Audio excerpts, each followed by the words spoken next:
শুধুমাত্র swimming pool বা সৈকতে সন্তানের জন্য সতর্ক থাকবেন তাই নয়, বাথটাব, যে কোনো ধরনের গর্ত, এমনকি পানি ভর্তি বড় ড্রাম বা বালতি থেকেও সন্তানকে নিরাপদ দূরত্বে রাখবেন। বাসার বড় পাত্র বা বালতি ঢেকে রাখবেন। খুব বেশি প্রয়োজন না হলে তা পানি পূর্ণ করে রাখবেন না। জমিয়ে রাখা পানিতে মশা মাছি খুব দ্রুতই বংশবিস্তার করে। সন্তানকে কখনো একা পানির কাছে যেতে দেওয়া ঠিক না। সুইমিং পুল বা সমুদ্র সৈকতে সাঁতার কাটার সময় যে কোনো দুর্ঘটনা এড়াতে লাইফ গার্ড ব্যবহার করা উচিত। তাই পানিতে নামার সময় পরিবারের অন্যান্য সদস্য অথবা বড় কেউ সন্তানের হাতের নাগালের মধ্যে থাকুক। পানিতে নামার পর যে কোনো জরুরি অবস্থা সামলাতে সন্তানের কাছাকাছি থাকা এবং প্রয়োজনীয় পদক্ষেপ গ্রহণ করাকে সাঁতারের ভাষায় তত্ত্বাবধানে থাকা বলে।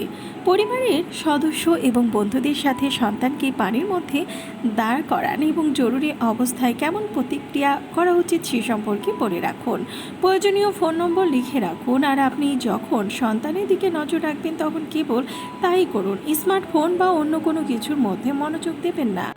প্রাথমিক চিকিৎসা সম্পর্কে শিক্ষা দিন। কৃত্রিম উপায়ে শ্বাস দেওয়ার মতো প্রাথমিক চিকিৎসার মতো জীবন রক্ষাকারী কৌশল সম্পর্কে জানা সবার জন্যই উচিত। যদি কখনো কাউকে পানিতে ডুবে যেতে বা বিষম খেতে দেখেন তাহলে তাকে বাঁচাতে কিছু উপায় অনুসরণ করা যায়, যেমন গামছা, লাঠি বা সেফটি রিং তাদের দিকে ছুঁড়ে দিয়ে পাড়ের কাছাকাছি আনতে সাহায্য করা অথবা নিজে সাঁতরে গিয়ে তাকে রক্ষা করা। প্রয়োজন হলে উদ্ধারকারী নৌকার সাহায্য নেওয়া। এমন বিপদ থেকে কাউকে রক্ষা করার পর তার পেটে হালকা চাপ দিলে শরীর থেকে অতিরিক্ত পানি বের হয়ে যাবে।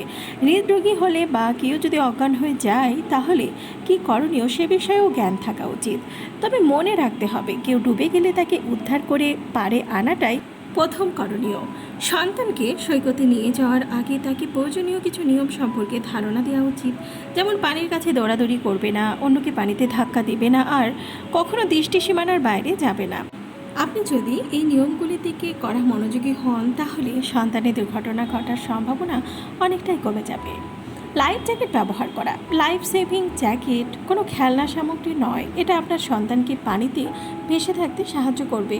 তবে এটা চিমসে যাওয়ার সম্ভাবনা রয়েছে। যদি কোনো পুকুর বা পুলে যান তবে কর্তৃপক্ষের কাছ থেকে লাইফ জ্যাকেট চেয়ে নিন।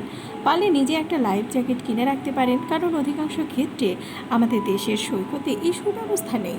সন্তানের জন্য সঠিক মাপের লাইফ জ্যাকেট ব্যবহার করবেন, এতে সে স্বাচ্ছন্দ্য বোধ করবে। যখন এর প্রয়োজন নেই তখন লাইফ জ্যাকেট খুলে নিন। একটা গবেষণায় দেখা গেছে যে 1 থেকে 4 বছরের মধ্যে সাঁতার শেখার প্রশিক্ষণ রয়েছে এমন শিশুর পানিতে ডুবে যাওয়ার সম্ভাবনা কম। যেসব শিশু ছোটবেলা থেকেই উন্মুক্ত পানি যেমন পুকুর বা নদীতে সাঁতার শেখে তারা ভবিষ্যতে পানির কাছে বেশি নিরাপদ থাকে।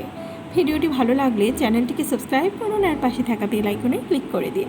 তাহলে পরবর্তী ভিডিও আপলোড করার সাথে সাথেই আপনার কাছে পৌঁছে যাবে।